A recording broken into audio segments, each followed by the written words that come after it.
Once I managed to catch the Pokemon Tower Marowak. You know, the ghost one?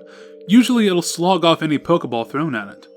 Out of curiosity, I tossed a Master Ball at the Marowak. And if you're wondering, I hacked an infinite amount of Master Balls at the beginning of my Pokemon Blue save for the sake of convenience. It was the equivalent of an airplane read in terms of Pokemon game playthroughs, so I didn't really care. I was expecting the game to break immediately upon capture, since the Ghost Marowak probably works differently from your usual Marowak caught in the wild. Nothing happened, however, and the game went on just as planned. It appeared in the last slot of my party, seeing as I had yet to add a sixth. At the very least, I expected a sort of missing no type issue, but the game appeared to have treated it as a normal level 30 Marowak. It wasn't even a ghost type, though if you fought against Ghost Marowak in-game, it's never a ghost type. I had always wondered what would happen if you did manage to catch the Ghost Marowak. This all happened as Gold and Silver were being hyped for release, so I was only an innocent kid with an overused Game Genie. Since then, I found out that using a cheat device to catch the Ghost Marowak will leave you with a real one. Although the only thing I used a cheat device for was the infinite Master Balls at the beginning, which makes this catch even more peculiar. I was satisfied with the Pokemon, of course. Nothing in particular happened, so I completed my business at the Pokemon Tower and went back out to Lavender Town. I expected, with all the hype, something to finally happen in Lavender Town. The music didn't seem different at all, and upon talking to everyone else, I concluded that all was well in Pokeland. I healed my Pokemon at the Poke Center like normal, and went along to my merry way to Saffron City. I didn't notice it until later, but the guard at the gate didn't just let me through. He was gone. Anyway, Saffron City was free to roam regardless. In continuation of the game's plot, I made my way to Silphco, only to discover again that the place was empty of the usual rocket grunts on every corner. In fact, the whole city was empty. The Pokemon Gym? Empty. I visited the routes just north, south, and west of Saffron. Empty. I didn't notice how devoid of trainers Route 8 was until now. I shut off the game in a foolhardy attempt to return to my previous save before the Pokemon Tower. It sucked because I was still in Celadon City. But at least I'd beaten Erica and gotten the Rainbow Badge. So all I had to do was leg it back to Lavender Town and do the Pokemon Tower all over again. Without catching the Marowak, of course. All was well. The NPCs were intact, and nothing seemed to be very telltale glitchy. I accidentally walked into the grass on Route 7 in my haste to quickly finish the Pokemon Tower again. It was the usual Pidgey, only this time I sent out the Ghost Marowak. What the fuck? I checked my party. Apparently every Pokemon had fainted, except the last Pokemon in my party, which happened to be the Ghost Marowak. My items were gone as well. The battle choices were fairly standard: fight, Pokemon, item, run. I tried to run, but it wouldn't let me escape. I had no choice but to fight. Ghost Marowak had your standard moves: Growl, Bone Club, and Leer. Bone Club, being a ground-type move, couldn't hurt this Pidgey. When rolling through the move choices, I found that the cursor could select a seemingly empty move slot. I selected it, and the game froze, the music fizzing out in that itchy static sound as if I had just pulled out the game during play. I tried the game save again, this time checking my party before leaving Celadon City. My other Pokemon were knocked out cold, with the only healthy Pokemon being the Ghost Marowak. I checked its stats. Once again, typical Marowak. The only weird thing was its lack of a trainer name. A thing I didn't notice before. It didn't say question marks or anything.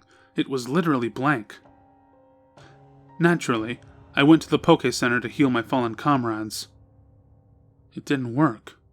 For one thing, it acted as if I only had one Pokemon. The other thing was that my other Pokemon were gone. My PC boxes were empty, and my first Pokemon was Ghost Marowak. I didn't know if it was some cruel programmer prank, But it couldn't have been a hack, seeing as my mother bought the game from Toys R Us way back in 1998. Was it the fault of using a cheat device? Seeing as Pokemon Blue was always my sandbox game, I trekked on into the wild blue yonder. I left the Poke Center. As far as I knew, all of Kanto was empty. Hell, the only thing constant must have been the cheery 8-bit music. Going back into the Poke Center wouldn't work, and I would just hit a wall where the door should open. Pokemarts function like this too, though I could get into every other building normally. I couldn't get back into Erica's gym since I needed to use HM Cut, which I no longer had as my items went along with every Pokemon I had, but Ghost Marowak. I should mention now that I never got a nickname prompt for Ghost Marowak. It's not wholly important, trust me, it was just Marowak. If all the NPCs were gone, I wondered about the Pokemon. Once again, I ventured into the grass on Route 7. After a few eerie steps, a battle began. My opponent? A wild Cubone. I sent out the only thing I could, Marowak. Run was disabled, item was useless. I picked Bone Club. It was a one-hit KO, seeing as Marowak was several levels higher than Cubone.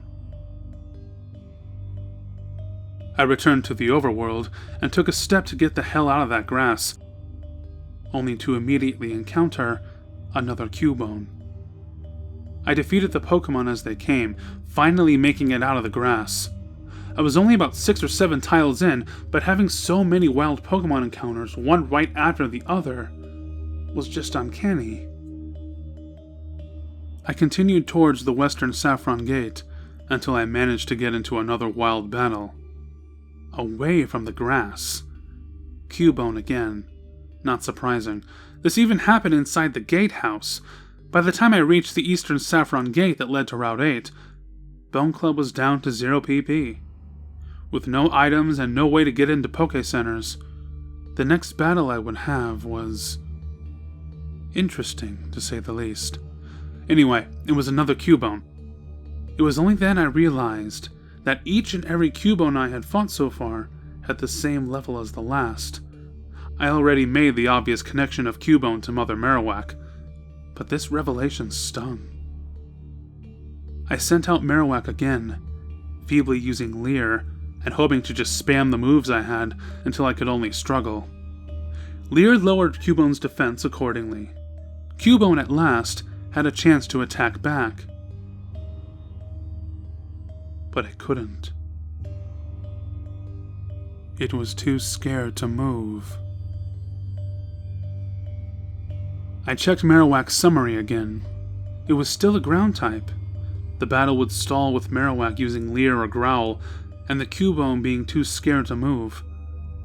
I was tempted to flick the power off and restart, but I let the battle drone on until Marowak could only use Struggle. Or at least, I had hoped it would have struggled. I recalled the game-breaking empty space move I'd used earlier, and used it. Marowak used Bone Club, oddly enough. There was no reaction or effect on Cubone, but Marowak apparently fainted.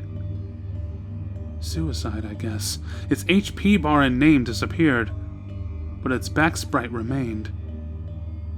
There was a sudden sound, as if Cubone fled, though nothing on the screen indicated anything was happening. Suddenly, Cubone's HP bar drained, and it fainted. There were no message boxes saying either of the Pokemon fainted, but at last the battle ended. The screen turned black, and I expected to be brought back to the start menu. But no dice. In fact, the game was hanging at this black screen. I waited a few minutes if anything might happen. Eventually, the black slowly edged away, revealing the Pokemon Tower's first floor. Though of course the NPCs were gone. The in-game menu was disabled, and all I could do was walk. Eventually, I made it up the tower and walked to the place where you encounter the ghost Marowak. There was no music, making the place even more eerie. There was an item where you would find Mr. Fuji, as he was being held hostage by Team Rocket, though. I went to see what it was, of course. The usual item acquisition sound played, but there was no message saying what it was. My menu was enabled again, and even though the cursor rolled through every selection, the only thing that ended up working was the trainer card. As you can imagine, it was pretty torn up. The faces of gym leaders were ruined by random patches of numbers and letters, the usual border corrupted by various in-game titles. My name wasn't the same anymore. It became a random line of letters and numbers. A couple of the letters of my new name were actually NPC and Pokemon menu sprites. The amount of money I had appeared to be a lot, as the row of 9s ran off the screen. It was a mess of unused and used data. I pressed A again, hoping to just get out of that thing. Seconds after, I realized I was missing the typical trainer sprite. It appeared moments later after I pressed A, and no, it wasn't some disembodied red sprite with blood all over it. It was a Marowak sprite. Even though every pixel of the sprite was in the right place, it looked a little sadder. I pressed A again, only to hear the desperate sound of its cry.